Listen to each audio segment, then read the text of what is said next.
काला साया।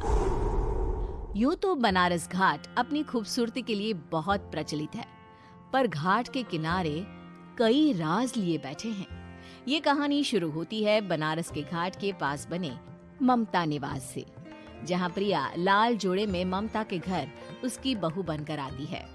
आओ आओ बहू, घर को अपने पैरों से पवित्र करो। ममता घर की दहलीज पार कर ही रही होती है कि अचानक एक बहुत गंदी सी बास पूरे घर में फैल जाती है।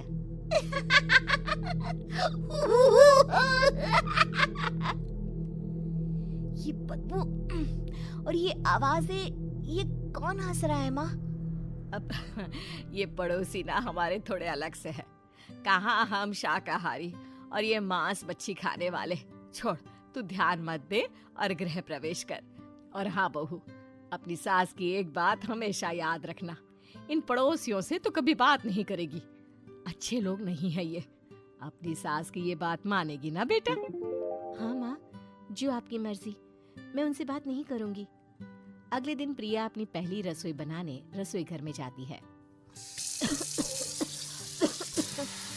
ये छोकी बात तो नाक में जा रही है। एक काम करती हूँ, खिड़की खोल देती हूँ। प्रिया खिड़की खोलने जाती है। इतने जाले, लगता है इस खिड़की को कभी खोला ही नहीं गया। पर ऐसा क्यों? ओह, नॉनवेज की स्मेल आती होगी ना। 2 मिनट के लिए खोल लेती हूँ, फिर बंद कर दूंगी। प्रिया खिड़की खोलती है। खिड़की खोलते ही उसकी नजर सामने वाले घर की खिड़की पर पड़ती है, जहाँ एक लड़की खड़ी होती है। हाथों में मेहंदी, लाल रंग की साड़ी, बिल्कुल सजी धजी, मानो प्रिया की तरह ही वो भी नई नवेली बहू हो। वो प्रिया को देखकर मुस्कुराती है। हे भगवान, माँ ने तो इनसे बात करने को मना किया था। प्रिया फौरन ही खिड़की बंद कर देती है और तवे पर चढ़े रोटी की ओर देखने लगती है, पर वहाँ रोटी न होकर मछली पड़ी होती है। ये क्या? पहली ही रसोई में इतनी बड़ी गलती। हे भगवान, अब मैं क्या करूं? प्रिया बहुत डर जाती है और फौरन रसोई की सफाई करने और फिर सभी के लिए खाना बनाने लग जाती है। जब वो सबको खाना परोसती है, सब तो ठीक है, मैं बेकार में चिंता कर रही थी। हे भगवान, ऐसे ही बस अपनी कृपा बनाए रखना। रात के वक्त जब सब सो रहे होते हैं, तब प्रिया को पायल की आवाज सुनाई देती है, जिससे उसकी आंख खुल जाती है। ये पायल की आवाज कहाँ से आ रही है? प्रिया उठकर उस आवाज के पीछे छत की सीढ़ियों तक जाती है। तभी उसे बच्चे के रोने की आवाज आती है। प्रिया छत पर जाती है तो क्या देखती है? वही लाल साड़ी वाली लड़की अपनी गोद में एक नवजात बच्चे को घुमा घुमा कर सुला रही है। तभी प्रिया की नजर उसके पेट पर पड़ती है। ओह गॉड, ये तो प्रेग्नेंट भी है। सुनिए, बच्चा सो नहीं रहा है क्या? मैं कुछ मदद करूं? नहीं नहीं, आपके घर वालों को अच्छा नहीं लगेगा, मैं संभाल लूंगी। स्नेहा की गोद से बच्चा हाथ मारकर प्रिया की गोद में आने को छटपटाने लगता है। दोनों घर अगल बगल में बने होने के कारण प्रिया उस बच्चे को गोद में ले लेती है। प्रिया के पास आते ही वो सो जाता है। बच्चे का वो स्पर्श रात भर प्रिया भूल नहीं पाती और अगली सुबह वो छत पर कपड़े सुखा रही होती है। तभी उसे एक औरत इशारा करके बुलाती है।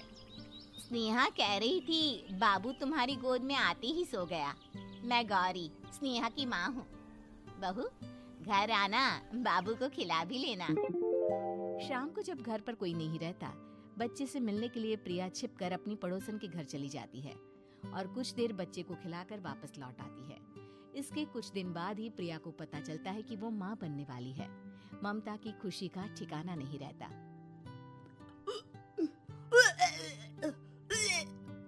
माँ जी, पता नहीं क्यों उल्टी आ रही है।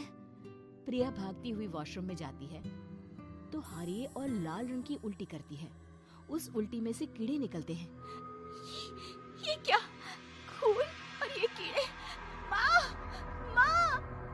प्रिया की आवाज सुनकर ममता दौड़ कर आती है, पर बेसिन में कुछ नहीं होता। प्रिया हक्की बक्की रह जाती है। ये सब क्या हो रहा है? प्रिया घबरा जाती है और अपने कमरे में जाकर सो जाती है। डर के कारण वो इतनी थक जाती है कि उसकी आंख लग जाती है। तब उसे ऐसा लगता है उसके पेट पर मानो कोई बैठा हुआ हो। कौन हो? प्रिया के पेट पर एक 5 महीने की बच्ची बैठी हुई थी, जो बुरी तरह जली हुई थी। माँ, तुम ही मुझे लाई ना अपने पेट में। मैं तुम्हारी माँ नहीं हूँ।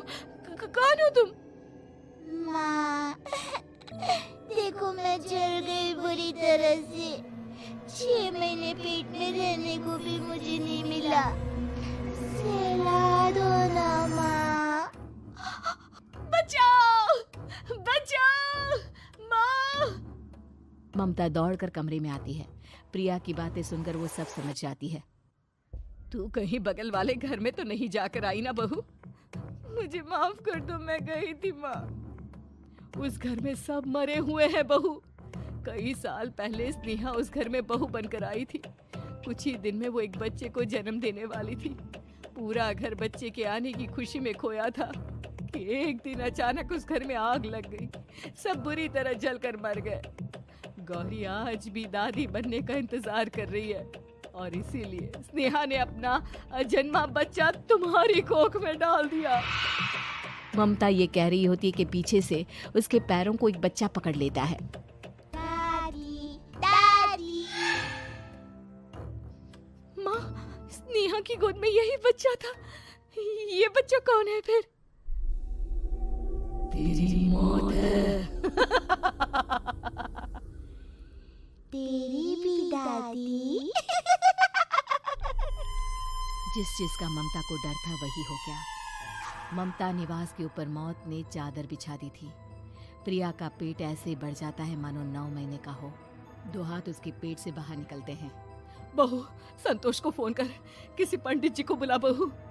प्रिया का पति भागता हुआ घर आता है। ये तो होना ही था माँ। तेरा पाप तेरे सामने आ गया तो तू सह नहीं पा रही है। स्नेहा घर में आग लगी नहीं थी, माँ ने लगाई थी, प्रॉपर्टी की लालच में। और वो बच्चा मेरी पहली पत्नी का बच्चा है, मेरा बेटा, जो कि उस आग की चपेट का शिकार हो गया था। मैंने तुमसे ये सब माँ के कहने पर छुपाया था। मुझे माफ कर दो प्रिया। तुम अगर चाहो तो यहाँ से जा सकती हो। मैं तुम्हें किसी भी बंधन में रखना नहीं चाहता। मेरी शादी हुई है आपसे, मैं आपको छोड़ नहीं सकती, पर उससे पहले हमें स्नेहा, उसकी माँ और बच्चे की आत्मा की शांति करवानी होगी।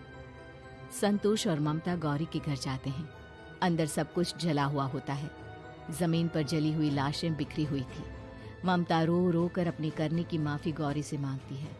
प्रिया स्नेहा के घर वालों का अंतिम संस्कार करवा देती है और ममता निवास फिर से आत्माओं के साए से मुक्त हो जाता है।